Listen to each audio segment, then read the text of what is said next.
off limits. We want to answer your questions about business, life, and everything in between. If you have a question for us, send them to ask@beckandliz.com. That's ask@beckandliz.com. So we're coming off of an interview with Leo Goldberger, who has 3 different franchise concepts out there. And so our question today is about these younger generations. He has a concept that is attracting that 22, 23, 24-year-old woman. So what are your thoughts about that? I have some opinions, having been in franchising for 27 years. And I'm so excited that here's a franchisor who's paying attention to a marketplace that is ready and has this entrepreneurial spirit, and his whole business model is designed for this generation Zer. What are your thoughts?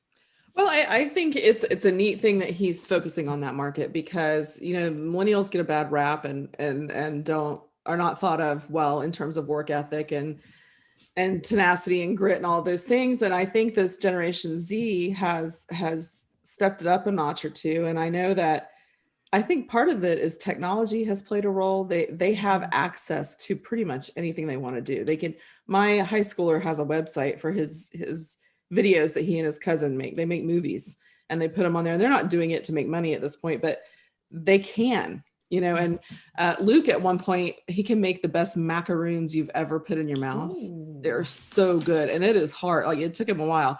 So he made a Facebook marketplace site when he was in high school where he was selling macaroons, and he didn't do a ton with it, but they have the idea that anything is possible because it's at their fingertips, I think. Mm-hmm. So many of these, I know a lot of young people. We have a family friend whose child made fudge every Christmas. And it was a cottage industry. He was sending it out to people everywhere at Christmas time, and he made it, I think, a pretty decent buck off of it. So I wonder how much that plays into it.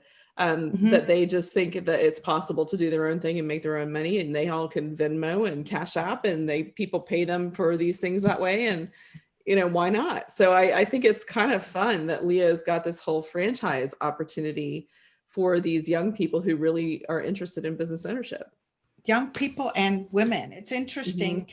At Zoracle Profiles, we did a ton of research on the gender differences in franchising, and hands down, franchising is fabulous for women in general. We take to it like duck to water, right? So it's kind of cool.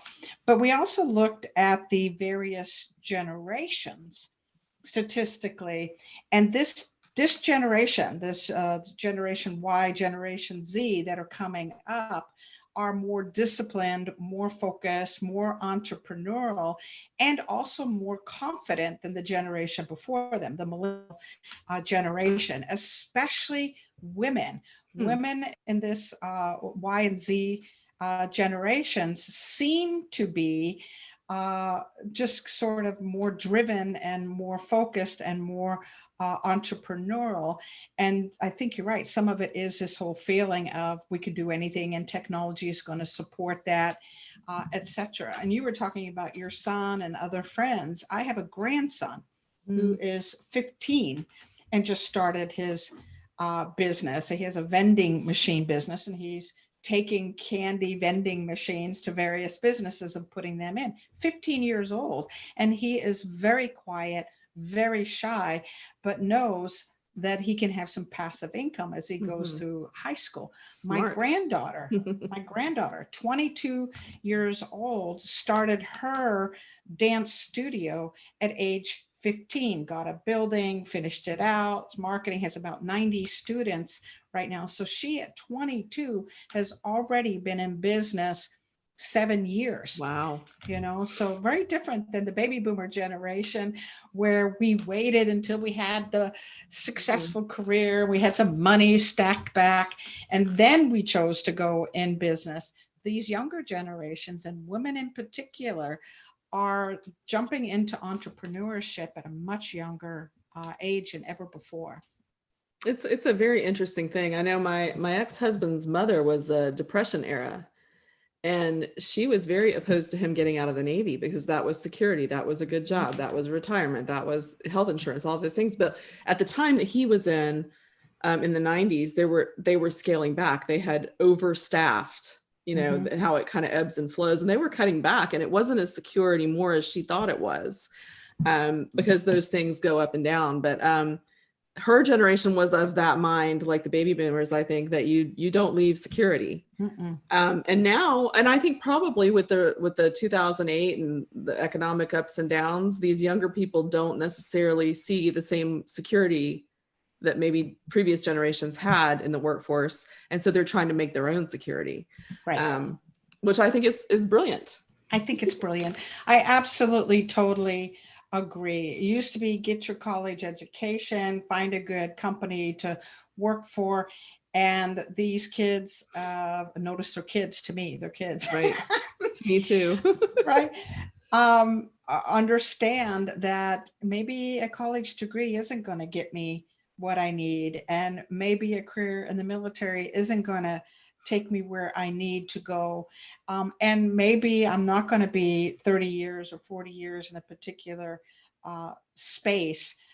Let's explore this idea of business ownership. To me, it's exciting because franchising, business ownership is the last bastion of the free enterprise system. And I am pro the free enterprise system. I'm a capitalist all the way, right?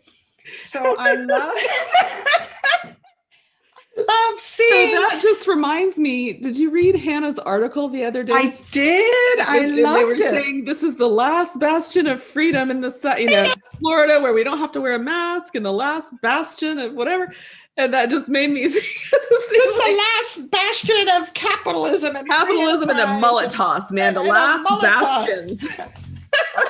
And notice they were young people and older people there saying whatever. But as it relates to what Leo's up to and franchising's up to and women are up to, these younger folks get it, that their freedom, their work-life balance, control of their life is going to come from business ownership. It's not going to come from those old traditional ways that we used to do things. Yeah. I mean, we could talk about this. There's so many things that have changed. I think that the old guard has not gotten on board with work-life balance and flexibility and working from home and all these things. So I think they see a lot of benefits to being able to own your own time, own your future, make your own mark. I mean, it's a very positive, I think, evolution. I agree. Go young people. Yes. We're in your corner. We're in your corner. And if you're a woman, join the coterie and we'll support you in this endeavor of being in business and whatever it takes to help you have the kind of life and work-life balance you want. But in the meantime, I want to thank everyone for joining us today, where passion and purpose collide, profits are made, and relationships are forged.